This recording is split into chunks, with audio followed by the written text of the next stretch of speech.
Wayne Wade moment if you've ever seen your own TV show in the background of one of his pictures. Get your tweets in. Get your tweets in. We got a fun show tonight. Don't get us started on that. All right, we got a fun show here. We got Tass and Trey stepping into the crossfire. We're going to talk about our favorite role players this season, and we have not one, not two, but 3 wedgies to show you from the weekend. We are inching our way to 50. But let's start with a little what you got tonight.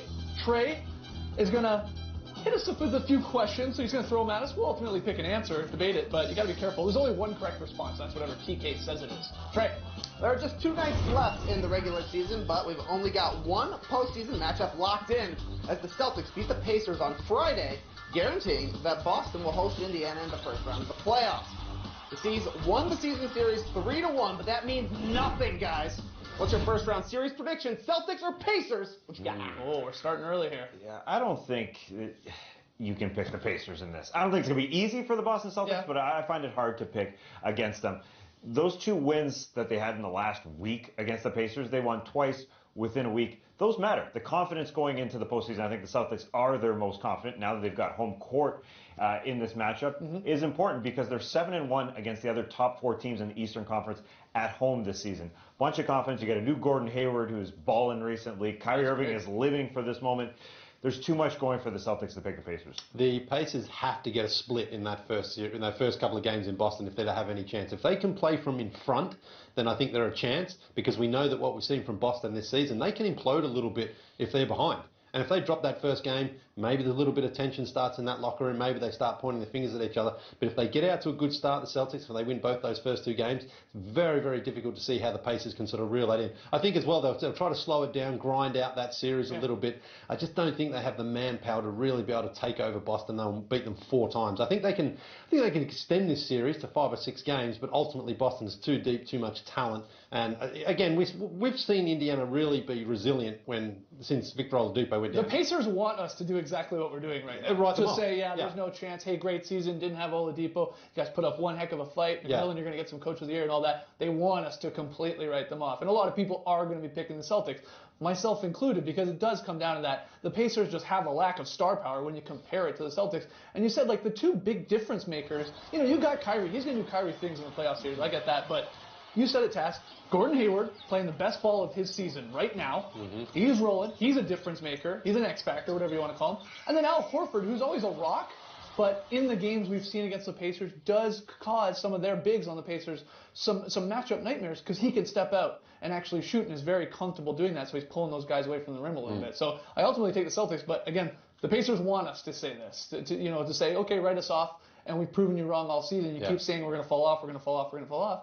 And here they are as the 5th seed. It's pretty impressive. I see those 2 victories by Boston recently kind of similar to what the Warriors did to the Nuggets. Like, they saw they were a threat and they really wanted to send a message and say... Well, one game, though, was a 2-point game. Right, sure. Where Kyrie took over and then they blew him out. The second game, though, really was when the Celtics were like, hey, listen, we know we're going to face you guys. We're just going to send you a little message of how serious we're taking it right now. So I think that's what Boston was trying to do. So Indiana at least knows, like, what to expect going in. So if they can make the right adjustments, and again, I think those first 2 games are crucial for this series, then Indiana's a chance. But if they don't get one of those, it's very hard to see them extending the series too far. But their strong suit is their defense, and they don't really have a good matchup for Kyrie Irving. Kyrie can slice them and dice them. And I don't know how much we should make of Gordon Hayward's last 7 games where he's shooting 60% and scoring 16 points per game.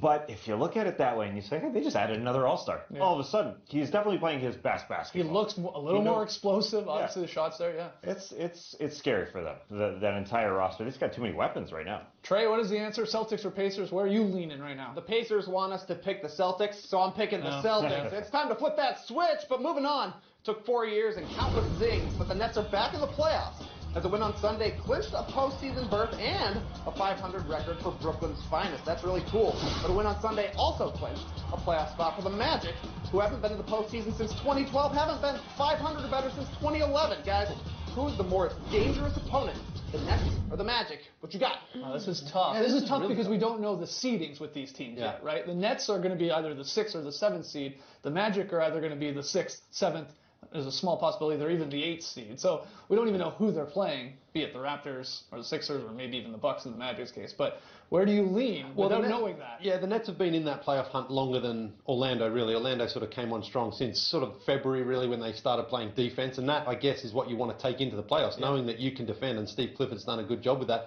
I just think Brooklyn overall, with Russell and with Dinwiddie and Win Levert, those guys, there's a little bit more star power that maybe they can get a bit of a run on. And we've seen that in Brooklyn. That's a really fun place for them to play. They're really supporting each other, really getting behind each other. So perhaps it's them, but it's very hard to say. I don't have all that much faith in Orlando's offense compared to Brooklyn, I guess. But the defense, you said, the defense since February 1st has been the best in the league. Yeah. The Magic have had one of the best records since February 1st in the league, after the Rockets and the Bucks, and then the Magic right there. This team was 20-31 at one point, and we were like, well, there's another Magic season, and then they've turned it around. I think I lean towards the Magic just because they seem to be playing, out of those two teams, the best from those squads. Right? And they do have a very good home court as well, a stronger home court than the Nets, which I was surprised, because I find watching the Nets in Brooklyn, like, there is a little magic. There is. Pardon the pun, but yeah, there is. Especially when those 3 balls start raining, and they shoot the 5th most in the NBA. They hit the 5th most. And so they can steal a game or two if Mr. D'Angelo gets ice in those veins in a 4th quarter. They can steal some games. Who are they stealing it off? That's the question. The Raptors? If they're stealing it from the Raptors, I wouldn't call it stealing. I think the Raptors like to lose basketball games in the playoffs. Especially game 1. Yeah, either of these teams, though, could win a game or two. No, for sure. I don't think either of these teams actually get waxed. Yeah, you're right. Maybe the Nets are going to get hot and hit a bunch of threes, and the Magic are going to rely on trying to win these games defensively. So which one do you go with? I'm going Magic ultimately here. You guys are leaning towards the Nets, it sounds like, a little bit. I'm splitting my vote. Yeah, I'll take the Nets. Give me the Nets. Trey has the answer. What is it? I'm going with the Magic. They've got a better record against 500 teams. Somehow 20-9 since February 1st. Very impressive, but moving on. The 8th seed is still up for grabs, as none of the Pistons, Hornets, and Heat have been able to stay hot long enough to solidify a spot. All 3 of those teams have 1 home game and 1 away game remaining on their schedule. So, guys, who's getting the last playoff spot? Is it the Pistons, Hornets, or Heat? What you got? Oh, my God. It's Blake Griffin's knee. That's what's going to determine it, I think. He's questionable for tonight now. Yeah, because they have the Grizzlies tonight and then at home, and then they have the Knicks tomorrow on the road. I think they win both those games if Blake plays. For sure. Because they have dropped some pretty important games without Blake to some pretty subpar competition. And I think the Pistons know that, obviously they have to win these games, and that rules out any other equation for their status. They're in if they win these games. So I think they want to get him out there and play. And even if he carries a bit of an injury into the playoffs, he'd rather be in the playoffs than perhaps on the outside looking in. So I'd say it's the Pistons, but it's specifically Blake's knee. Okay. Yeah, they control their own destiny. As you said, Blake Griffin's played in 74 games this season, which is his highest in 5 years. It would be a shame if he played this incredible. Some people say we're watching the best Blake. I say nay. I'd rather have Duncan Blake, even though his true shooting percentage is better now that he's shooting 3-pointers. But Blake has turned it around. He has bounced back. And Charlotte's Kemba Walker might be the guy who could steal a game or two in the postseason, like we're just talking about the Magic. And the Hornets are the hottest team of this bunch right now. Yeah. But it's Blake time, I guess. The Hornets were squashed on this desk only a week or two. Yeah, we did. Yeah, Blake's injury killed them. Killed them like a horn. And if he wasn't out those games, they wouldn't be in this position. Yeah, they wouldn't. Again, we don't know if Blake is actually going to play in this game tonight against the Grizzlies, but here's who the Grizzlies are not playing with. Mike Conley, Jaren Jackson, CJ Miles, Joakim Noah, Jonas Valanciunas, Avery Bradley, and Kyle Anderson.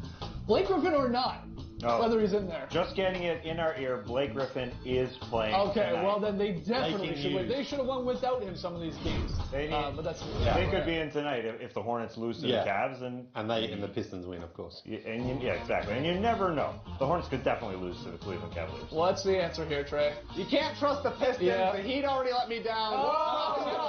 The Hornets? Who knows? Honestly, we'll revive them from the depths. Honestly, it's in play. It's in play. Especially if the Pistons go 1-1 and the Hornets go 1-1. The Pistons would have them, I think, with a tiebreaker. No, it's one up the nest. When we come back, though, Tess and Trey step into the crossfire. Don't go anywhere. Every day, visionaries are creating